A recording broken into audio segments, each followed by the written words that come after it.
헤드라인입니다. 대검찰청은 헌법재판소가 교통사고 처리 특례법 위헌 결정을 내림에 따라 새롭게 업무 지침을 마련해 시행하기로 했습니다. 7개월째를 맞는 대전지검 민원 안내 자원봉사 활동, 민원봉사단 활동으로 달라진 민원실 풍경과 민원인들에게 양질의 서비스를 제공하기 위한 노력들을 취재했습니다. 검찰은 형법 및 형사소송법 개정을 추진키로 하고 전국 일선청 검사들이 모인 가운데 형사법제 개선 홍보 TF회의를 열었습니다. 범죄피해자 지원연합회는 강호순 연쇄살인사건 피해자 8명의 유가족에게 추가로 지원금을 지급했습니다. 안산지청은 가연성 폐기물을 소각 처리하지 않고 매립 대상 폐기물로 위장해 수도권 매립지에 불법 매립한 폐기물 운반업자를 구속했습니다. 인천지검은 경매 절차에서 허위 유치권 등을 신고해 경매를 방해한 전문 부동산 브로커 일당을 구속 기소했습니다.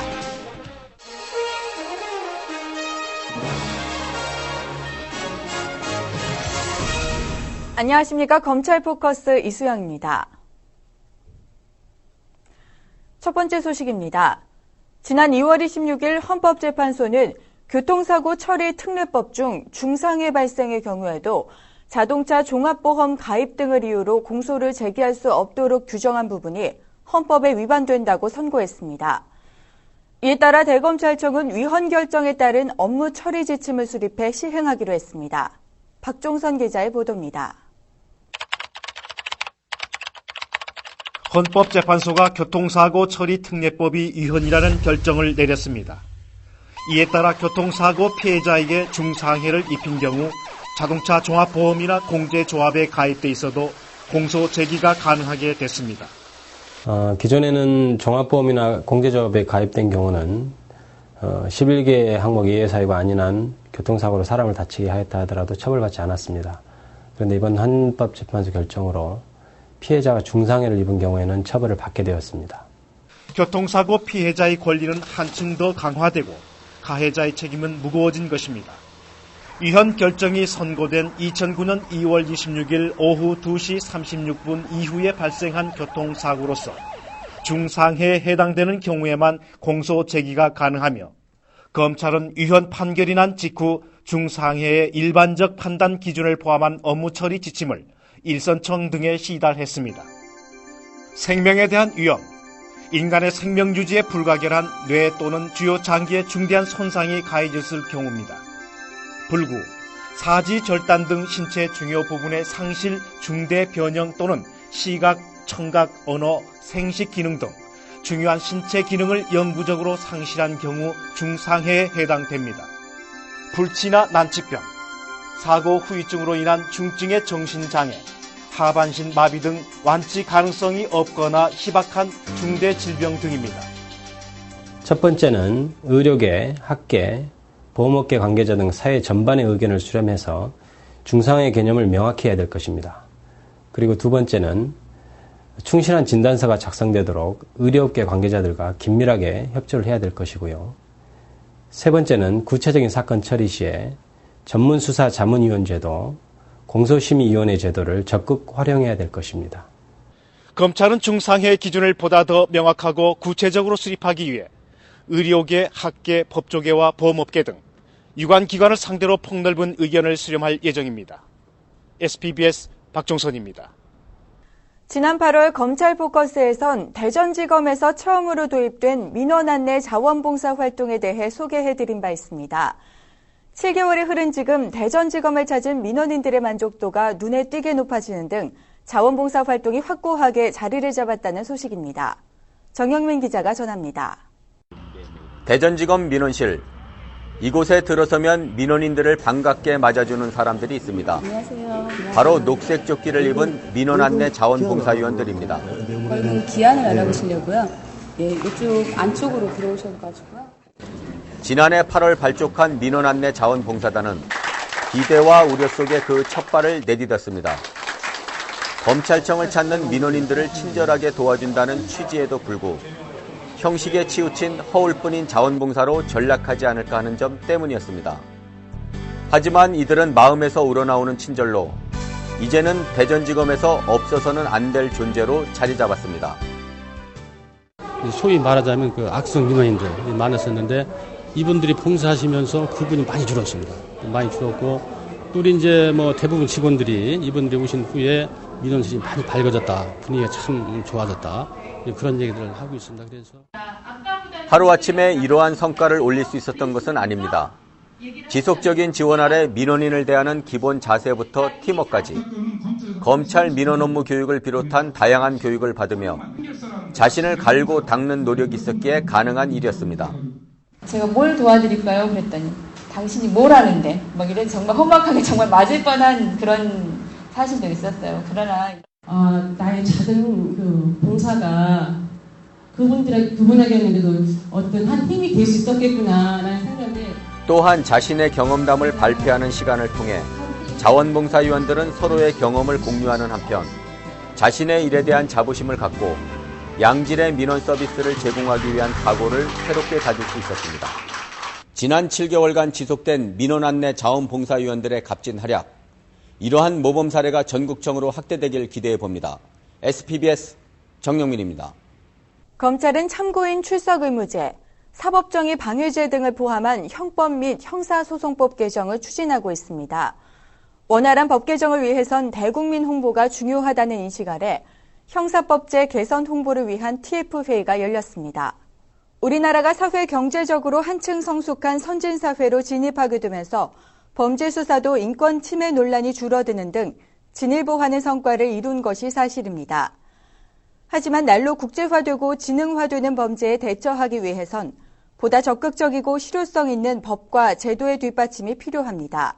지난 2월 27일 대검찰청 15층 중회의실에선 일선청 검사들이 참석한 가운데 형사법제 개선 홍보 TF회의가 열렸습니다.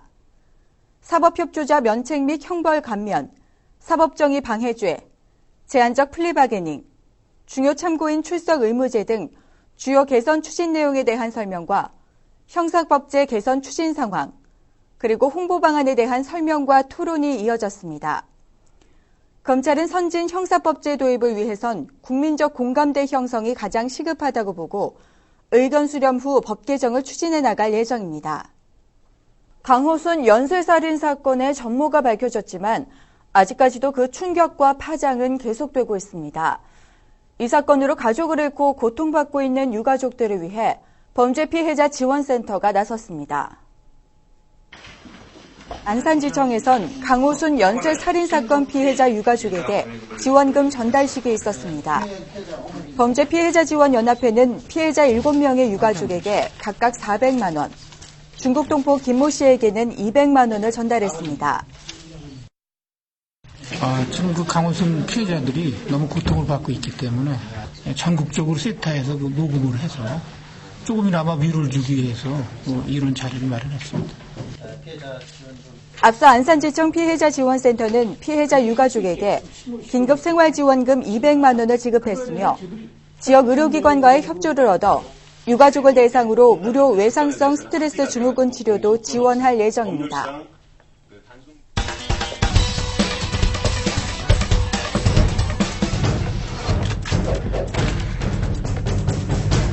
플라스틱이나 폐비닐 등 가연성 폐기물은 소각 처리하는 것이 원칙입니다. 그런데 이러한 가연성 폐기물을 수도권 매립지에 불법으로 매립해온 폐기물 처리업자가 붙잡혔습니다. 어떻게 이런 일이 가능했는지 김명후 기자가 취재했습니다. 인천시 백석동 수도권 매립지입니다. 주로 생활 쓰레기나 건설 폐기물 등이 매립되고 있습니다. 플라스틱이나 폐비닐 등 가연성 폐기물은 소각 처리돼야 하기 때문에 사전 반입조차 힘듭니다. 하지만 한쪽에선 가연성 폐기물이 매립이 가능한 생활 쓰레기로 둔갑되고 있습니다.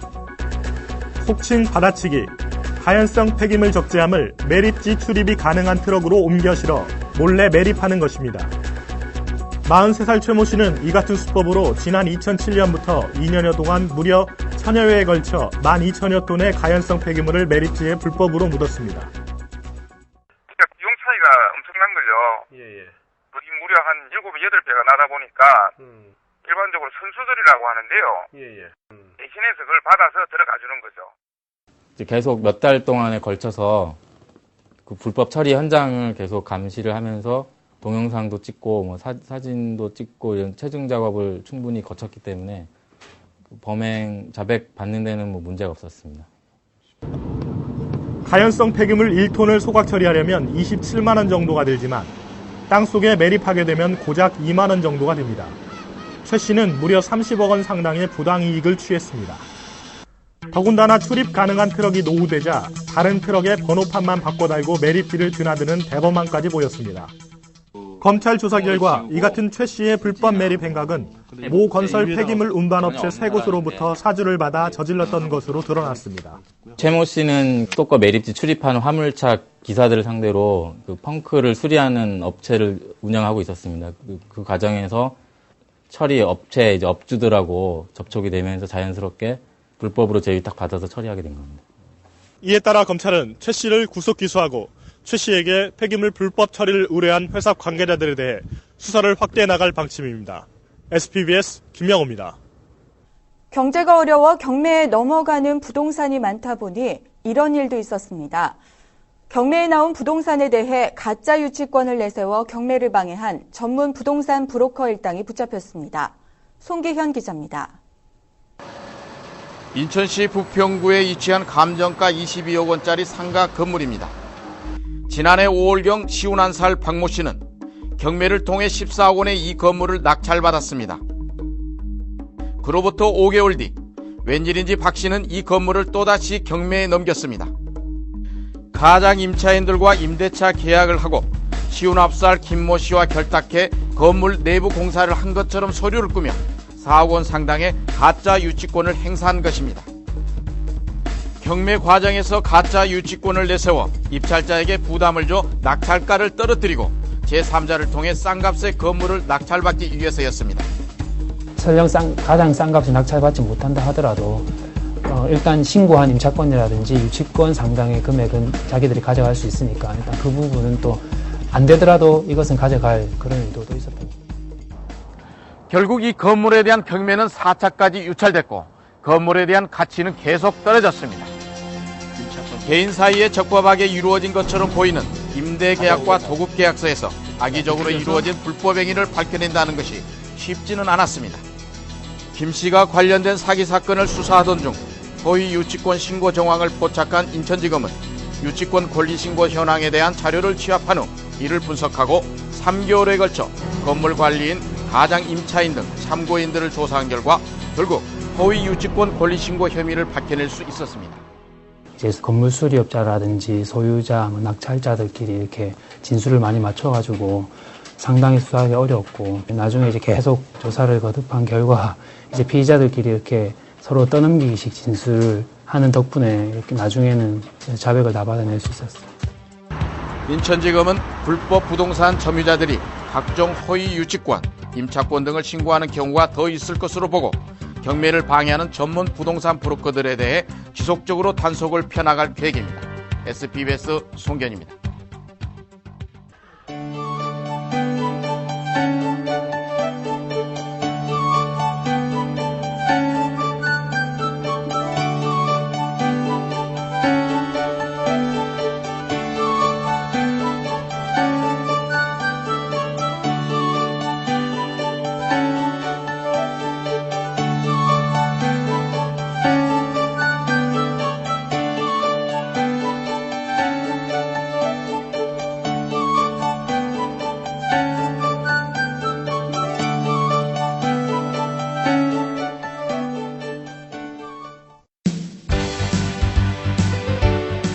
간추린 소식입니다.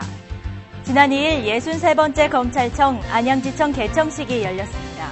개청식에는 김경한 법무부 장관을 비롯해 김문수 경기도지사, 권재진 서울고검 검사장, 차동민 수원지검 검사장, 한명관 대검 기획조정부장 등 내외빈 인사들이 참석했습니다. 안양지청은 안양시, 과천시, 의왕시, 군포시를 관할하며 민원인의 편의를 고려한 설계로 각종 첨단 공법과 최신식 설비를 도입해 안양 시민에게 최상의 서비스를 제공하게 됩니다. 지난 5일 대검찰청에서 2009년도 제1차 청렴도 재고 대책회의가 열렸습니다. 국민들이 인식하는 공공서비스의 공정성, 투명성 등을 청렴 선진국 수준으로 향상시키는 것을 목적으로 열린 이번 회의에서는 청렴도 향상을 위한 대책 추진 경과와 2008년도 청렴도 결과, 청렴도 재고 방안에 대한 논의가 있었습니다. 지난 13일 대검찰청에서 제1차 전략과제 추진회의가 있었습니다. 이번 회의에선 수사전범 내실화와 정착을 위한 수사전범 심화 발전 및 교육 강화, 피해자 권익 보호 강화를 위한 형사조정제도 활성화 등 7대 정책과제 추진 계획에 대한 보고가 있었고, 이에 따른 토론도 활발히 이루어졌습니다. 2009년도 정기사무감사가 서울 북부지검을 필두로 시작됐습니다. 서울 북부지검에서는 지난 9일부터 13일까지 각종 통계자료 확보와 수감자료 분석 및 취약 분야 발굴 등을 내용으로 정기사무감사가 진행됐습니다. 이상으로 검찰 포커스를 마칩니다. 시청해주신 여러분 고맙습니다.